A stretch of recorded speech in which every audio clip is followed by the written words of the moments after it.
the mic if you want, or I think I'm just fine. because this room is small enough, I guess. Yeah. So.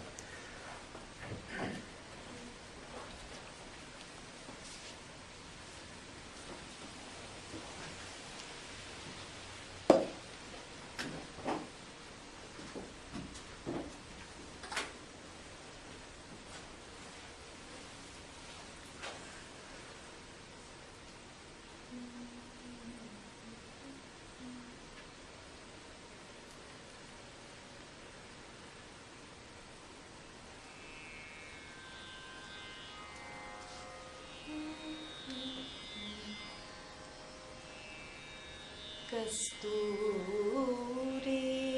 तिलकं ललाटपलके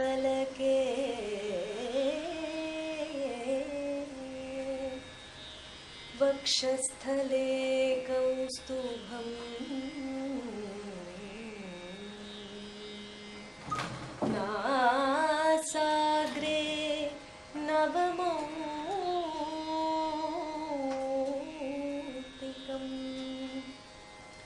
करतले वेणुं करे कङ्कणम्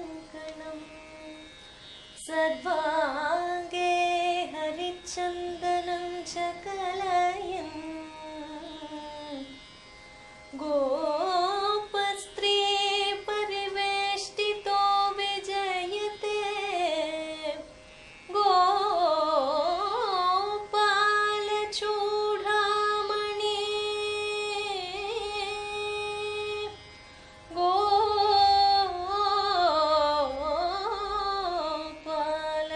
Chudamani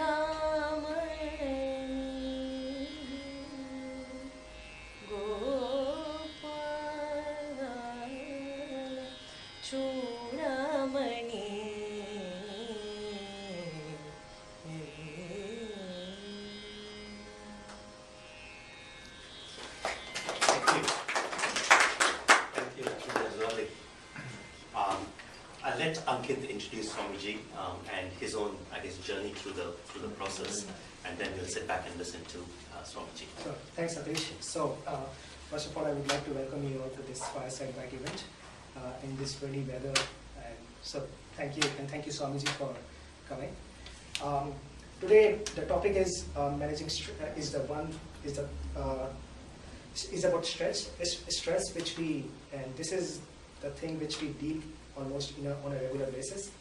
So the topic for today is managing stress for success, and the guest speaker that we have is His Holiness Bhakti Rasamrita Swami. His Holiness Bhakti Rasamrita Swami, he completed his BE, Bachelor of Engineering, from MS University, Baroda, and he did his MBA from Mumbai University. Then he worked for a multinational bank for a few years, and then inspired by the teachings of his divine guest, A.C. Bhaktivedanta Swami Prabhupada, the founder Acharya of International Society for Krishna Consciousness, he decided to dedicate his life for propagating the message of Bhagavad Gita and joined ISKCON. He served as a temple president in Mumbai, Belgaum and Vrindavan, which is the spiritual hub of all the ISKCON center worldwide. He has been preaching in many prestigious institutions, including IITs. In fact, I first met Swamiji in 2006 in IIT Kanpur. I was in second year of my undergrad. So what we did there was we organized a 4-day seminar on stress and laws of karma. So we invited around 500 students in that program. So both undergrad and postgrad students. So what happened that we thought that maybe at the end of the session, at the end of the first session, we would have around 50 to 100 people out of 500, because students are generally not interested, in this philosophical sort of thing. But at the end of the session, we had 450 students still in the seminar room. So that was really a big encouragement for us. And then there was a 3-day seminar, and it went very well. So that was the first time I was introduced to Swamiji, and I was very impressed with his knowledge, with his dedication towards Vedic scriptures. And in 1996, he traveled widely and conducted national level theistic competition, debate competition in various colleges and universities across India and Nepal. and he covered 250 cities and over 5,000 colleges. During this period, he inspired many people in different parts of India to practice and preach the message of Bhagavad Gita. Presently, he is the temple president of ISKCON Belgaum, and he is currently overseeing the development of a self-sufficient eco-village, Vedic eco-village, which is also known as Gokul Dham, in 450 acres of land near Belgaum. So now I would like to invite Swamiji to start the session, to start the talk. And I would again like to thank all of you for being here, and thank you Swamiji for being here too. Yes.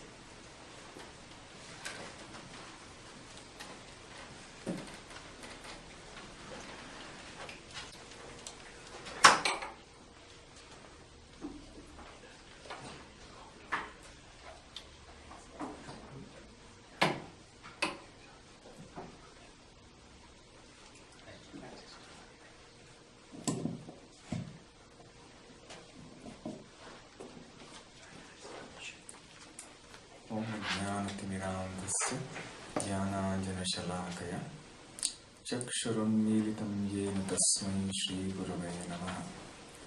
श्रीचैतन्यमनोभीष्टं स्थापितं येन भूतले स्वयं रूपकदा मह्यं ददाति स्वपदान्तिकं। वन्देऽहं श्रीगुरुं श्रीयुतपदकमलं श्रीगुरून् वैष्णवांश्च श्रीरूपं साग्रजातं सहगणरघुनाथान्वितं तं सजीवं साद्वैतं सावधूतं परिजनसहितं कृष्णचैतन्यदेवं श्रीराधाकृष्णपादान् सहगणललिता श्रीविशाखान्वितांश्च। नमो ॐ विष्णुपादाय कृष्णप्रेष्ठाय भूतले श्रीमते भक्तिवेदान्तस्वामिन्निधि नामिने। नमस्ते सारस्वते देवे गौरवाणी प्रचारिणे निर्विशेष शून्यवादी पाश्चात्य देशतारिणे।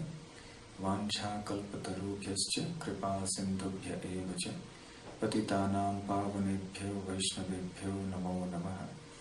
जय श्री कृष्ण चैतन्य प्रभु नित्यानंद श्री अद्वैत गदाधर श्रीवासादि गौर भक्तवृंद। हरे कृष्ण कृष्ण कृष्ण हरे हरे, हरे Ram Ram Ram Hare Hare. A very good evening to everybody.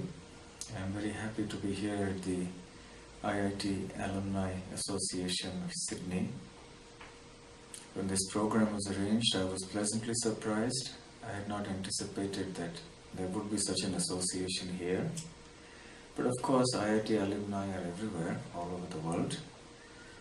But in any case, it is always a pleasant surprise because I have been visiting the IITs for giving lectures since 1988, and some of my most challenging assignments have been with IIT students who are very interrogative, if I may use a very formal word. Are we allowed to be in the IIT mode today? Yes, definitely, definitely. Because spirituality is not a matter of blind faith. It is very much a matter of questions and answers. Actually, all our scriptures are based on questions and answers. That's a very interesting point. You think of the scripture and it's based on dialogue. Whether it's the Bhagavad Gita, the Puranas, the Upanishads, are all simply in dialogue format. So I have very pleasant memories going way back many years. Today I was asked to speak on the topic of stress management, managing stress for success. Something very relevant for all of us in this day and age. No one is exempt from stress.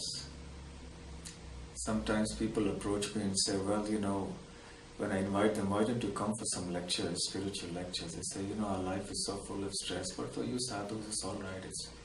I said, no, it's not all right. We live similar lives like you. We may have in fact more stress than you, because we have to do so many things. There are so many demands as well. It's all a matter of how you look at things and how you cope with things and what kinds of lifestyles you lead. I'll give you an example. Just a few months ago, I was traveling back to India from a trip abroad, and I had to change flights in the Gulf. And then in my new flight, there was a young man from India sitting on the seat next to me. Later I learned that he was 25 years old, drinking like a fish. He had come in from the Gulf. So in the Gulf you can't drink. So once you're on the plane, he was making up for all the lost time. Drinking away, he knew all the names, all the brand names. I had never, of course, even heard of them. So he knew exactly what he wanted and was pretty professional in doing what he was doing. And then as I was sitting peacefully trying to focus on my reading and my things were in my hand, he drops his whole bottle on me. The entire bottle, my book, my scripture which I was reading, my bag, my clothes. And then I look at him and wonder what I should be doing. What should be my response? A sadhu is not supposed to get angry. If you get angry, they will say a sadhu is supposed to be very calm. He is not supposed to be angry. So everybody else can do whatever they like. But a sadhu is supposed to be not angry. So as I try to gather my wits to see how I should respond to this young man, fortunately he came to his senses and understood that he had done a blunder. He tried to make up, but as you know, in the airplanes there's very little space to maneuver. Anyway, after that I had an interesting conversation with him. But then the whole issue after that, I was smelling of this liquor. There was no way I could change because my clothes were already checked in. And there was nothing to be done, just had to tolerate the whole situation. What can anybody do after the job is over? So everybody has to go through something or the other of this sort. Stress is a phenomenon that is all pervasive. Nobody, even a child or an old man, nobody can avoid stress. In fact, if I may refer to the Bhagavad Gita from time to time, because that is my persuasion, that is my background. In the Bhagavad Gita, Lord Krishna says that this is inevitable, it is unavoidable, because the world is programmed for stress. Dukkhalayam ashashvatam. This world is